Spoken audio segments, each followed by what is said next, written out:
Yeah, it's a good, hard-fought game, start to finish. Um, kind of what I thought. I knew the weather, raining.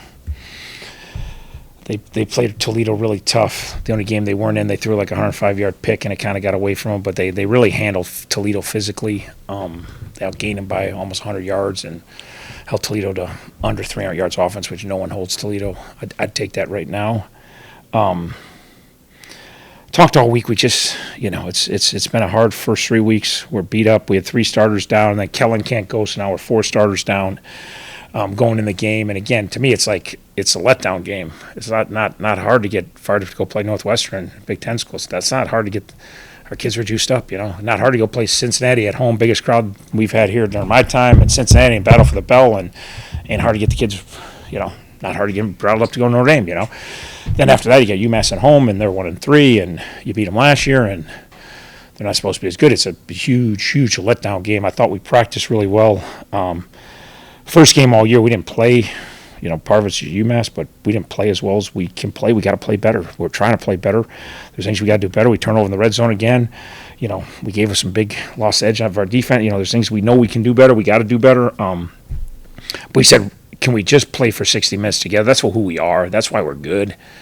And then your talent takes over, and you find ways to win games. Where we've been sold the first 3 weeks. We wanted to go beat Northwestern so bad. And we want to beat Cincinnati so bad. And you obviously want and it's just our reactions. We've been on this, and it's just like, hey, we got to just play, And then it's funny just how the game shaped up. Now there's 44 seconds left, and we're still saying the same thing. We said the same thing all week. We got 44 seconds to play together and keep believing and just keep playing the next play. And, we put together a beautiful 2-minute drive, 44-second drive. We got screwed. I got to look at that rule. He swears that's a rule. I can't argue because I never heard of that rule. So there should have been 55 seconds. We should have the ball 50, Should have the ball 50.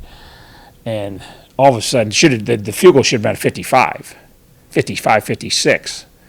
And then they call it dead to review it, and then they get a new play clock. And again, I don't think they knew the rule because then they called timeout with 15 seconds on the play clock. That thing was going to run down to 25. And I'm like, what is going on here? And then they called timeout because they obviously had no idea that they didn't think the clock was rewinding.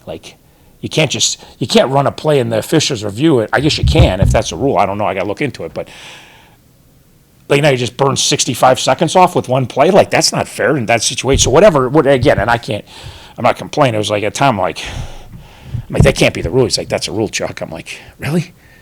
He's like, yeah, it's a garbage rule. I'm like, yeah, well, how do we let this, So now we're short on time, and, I don't know how many times we get KD on that drive, right? I think he's the only one that caught the ball, right? 5 for 42. Do we hit somebody else for 5 yards? Because we got 47. Brett Ranford, yeah. So he hit KD, and gave us a chance. And it's like I said to the locker room, Dom Zobin, man, I recruit Dom Zobin out of Lincoln Way. In his senior year, he makes 18 field goals. And he did a little punting. He wasn't a punter. He's a field goal kicker. He's the only scholarship kid I've ever given to out of high school that's a specialist. And we've had Sam Sloman drafted, Graham Nicholson, Grove. They all walked on. Dom was so good. He made 18 field goals in high school. It's unheard of. No one makes 18 field goals in a high school season. And they made the state playoff run, and they kept winning in overtime, and the kids was making 3 field goals. They're winning 16 to 13. He makes 3 field goals. He's making 40 yards, and I'm recruiting him. And he kept saying, Coach, he's like, hero or zero, Coach. That's what it's all about, hero or zero. And so you fall in love with him. And I offered him because I'm like, God, this kid has this mindset that's unbelievable. He loves kicking because he wants those playoff moments. He lives for it. So comes here, and Henry Beckett, COVID year, was so a disaster. Henry Beckett beats him out. He's a walk-on, good little kicker from Cincinnati. We play only 3 games that year, Dom becomes our punter. He wants to play, so he becomes our punter. He's okay. Then the next year, here comes Graham Nicholson. Well, in camp, Graham don't miss a kick. And Dom has an amazing camp. It wasn't like Dom didn't win the job. Dom won the job. Graham was stupid good. It was we got to kick him. And I'm like, we got 2 great kickers. I've been saying that for years. We got 2 great kickers. And I know, he's not as efficient as Graham, but then he becomes second-team all-league punter. 2 years ago, he's second-team all-league punter. Then he has this injury in the offseason. He's conditioned. And he hurts his knee, and he's going to be fine. They fix it, and it's going to be – but not everything goes away. Not everything gets fixed. It's not nobody's fault. There's no perfect – you have So it's like he's gonna be fine. He's gonna be fine. Then like 2 weeks before the first game, it's like they're gonna have to go in and do it again. Like, well, what are you talking about? You've been telling me for months he's gonna be fine, right? And what a blow the kid. He's second team all. Now I got to kick Bev, who's a disaster. It's like, oh, you got to kick Bev. Well, Bev turns out 6th in the country in net punting, first team all league, and Dom loses his job by being injured. He's second team all league. Well, Bev's 6th in the country. Bev's a more talented punter. Dom's a kicker that's trying to punt, right? Then I got Graham coming back, and I got Bev coming back, and I'm not even going to talk him out of leaving. Like, I love Dom. In January, I was fully ready for him to come in my office and say I'm leaving, and I was saying, hey, anything I can do to help. I'd love for you to stay, but I get it. And he wants to kick. He lives to kick. He lives for this. And he stays.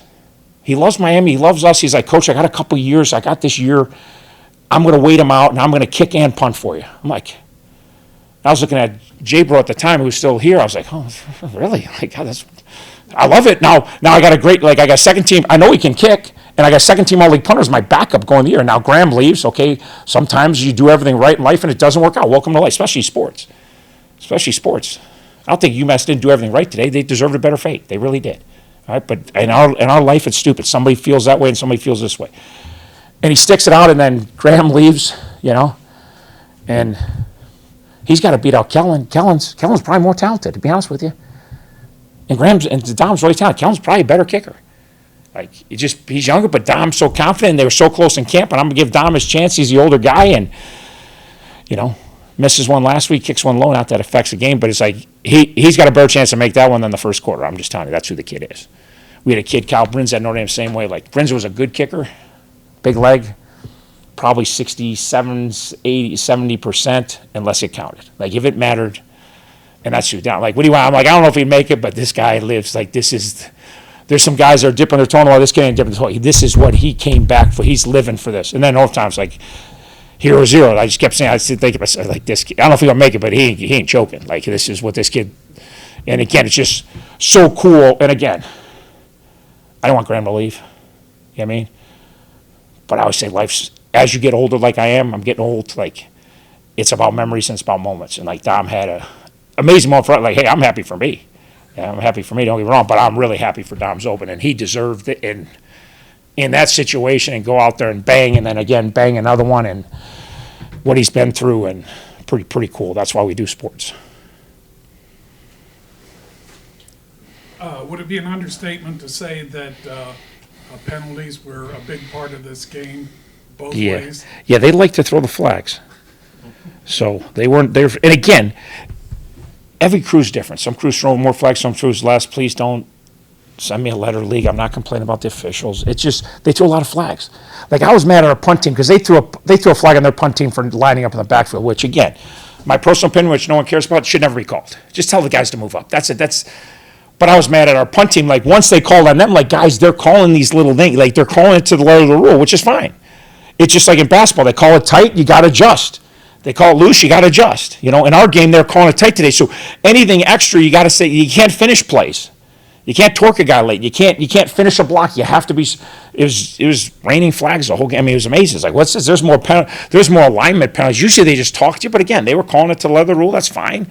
Then you got to make sure that, hey, I'm on, I'm off, I'm this. Like, seemed like every other play. Like, and a lot of them were fairly meaningless, And we got to hold on a punt return to touchdown, And again, it probably was a hold. I'm not saying it wasn't a hold. It wasn't near the play. I saw what the block was. Like, it had nothing to do with the play. Like, So, but it's probably a hold. Like, I'm not.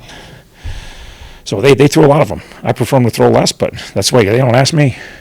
They just do it up. But I was mad at our punt team. Like, they just called on them. They don't. You could go 10 years and not have a punt team called for their tackles being in the backfield. Everybody's tackles are in the backfield on punt team. That's how we coach it. Like, but once they call them, then we gotta be smart. We can't then we got our 5 yards. Like, here we go. So, but yeah, it was very. There's a lot of yellow out there. Coach, a big win, in less than ideal conditions. Excuse me. What does it say about your team's perseverance to blow a win like that? I'm definitely proud of them today. I'm proud of them this week. Not a very happy place. Not a very positive place. Not a very. Just nothing to be excited about when you're 0-3. I mean, there's nothing. You can say whatever you want. It's okay. It's not. I heard so many times when the season starts. No, the season doesn't start. We're 0-3. They don't get rid of those games, guys. Now we're 1-3. What do you mean the season started? We want to know. We're not 1-0. We're 1-3. These are prideful guys, and we've been. it's been hard. It's been hard on all of us. Like, we hate losing, and we think we got a good team, but you're one of a few teams in the country that haven't won a game, you know. You're in the bottom. They have the bottom 25 every week, you know. I was Peru's there. I'm like, we're in there. Like, I don't know why Peru's there. I just looked in there to see who's really stinking it up. Like, and we're in there, you know. And that's what our kids. But they got to live it, you know. You're in the worst teams in the country. Like, okay, well. So, but I was very proud of them today. Very proud of her, you know. Looked like we lost it, but we had 44 seconds left and found a way to get it down there. And kid makes a big kick, you know. And then huge stop in overtime because they had ground us. We were worn out on defense, and they were running the ball, and we got a huge stop in overtime and pushed them back and got a TFL, and I don't know how many tackles we missed. We got tackled better, for sure. But we found a way to get it done. It was very proud game. Very proud game for our kids. And our coaches really did a good job hanging in there. Coach, you mentioned briefly some injuries on both sides of the ball. What can you say about the guys who stepped up in their place today? Some good, some bad. It's a little bit of a problem at times. Like, it was not good. Some guys did some good things. I mean, they all battled, but they all learned. But it was not Emre out there. We're already a little short. We're developing the other side, and now you're developing both sides. And and with Eli out, then we got. Mikel's a freshman. We got him playing about 4 positions out there because and again, we lost. And again, the guys that people know, but we lost 2 backups at safety behind Eli that probably would have been out there doing something. Definitely today with the injuries, we're again, when Borders went down, we put Big Greg out there. I love Big Greg, man. Wow. Whew. Big Greg's got a chance to be really good, but he's come a long way in his short time at Miami. I can't wait to see the tape and see what it looks like. I'm pretty certain there's going to be a couple really good plays, and he's going to look like an NFL guard. And then there's going to be some plays that you go, whoa, wow, what was that? But and I don't know. But he was out there and he played the whole second half without Borders. And again, we got enough done to hang in there and get it done. So I'm proud of all the guys, and we got to keep getting better. Coach, I know there's been some frustrating overtimes along the way. Yeah. And managed to get one in the win column today. How's that feel? Yeah, I appreciate you bringing that up because those are just the Army game was such a gut-wrenching loss. That was such a hard-fought win, and we came back and had a chance, and Gus almost pulled it out for us. Even on Gus and Kenny Young almost made it happen, but then obviously Kent State kept, if we just beat Kent State, and we got that one's great because Coldie's sitting wide open in the back of the end zone. We just throw a hook shot to him, and we might have 3 MAC titles in the last 4 years, but but I appreciate bringing that up. But it was nice to win one, yes. I hadn't even thought of that until now, but I was like, I was just happy we won. I didn't know the whole overtime thing hadn't set in yet, but now I'm thinking about that. Kent State, then they all ran right by me, and I thought, this sucks, man. This is not why we do this, like, so. Yeah, UC in overtime, too. Yeah, there you go. So that's a good one. So we've won 2 in a row. So. As far as the passing, you held them to 9 for 22. Yeah. Which seems pretty good. Yeah. You did get a couple in there where 2 huge ones. You mentioned last week you got some young guys back there. Was that part of the a couple of the big play results? Yeah, we got to work it out for we don't get ran back. They got some high end receivers at Toledo. We got to work it out for them. So, yep. Yeah, no, we gave some big plays again. We gave a big one last week. Gave up 2 huge ones. One for a touchdown when we were in a really good position early on, feeling pretty good about ourselves, and then we just give up a 64-yarder on 3rd and 13. Like, that was Rayon, so I guess we all make mistakes. So the world's not perfect. So yeah, we gave some big ones. Can't give big plays. So we did plenty of good things today. We did plenty of things that caused losing. That's why it came down to overtime, 1 play. So I'm glad we made the last one. What can you say about the team's run game, specifically Keon Nosey? Obviously, he had one of his best games. Yeah, no, we really ran it good in the first half, inside and outside. Second half, they made some adjustments and were doing some stunts to take away the outside runs. And then they bludgeoned us, and we lost Borders too, which I'm not sure. I can't say that's an issue till I watch it, but I imagine I'm gonna say it would have been nice when Colby was in there. But we still ran the ball inside good. In the second half, obviously Mo hit the big one. He just gassed it. There was like 2 or 3 guys there, and he gassed it for 66. I thought Dylan ran hard. I thought KD ran hard. So, yeah, it was good. We got some things done in the run game on a rainy day, and getting better. That's better. It was better last week, obviously, and better today. So we still got to keep getting better.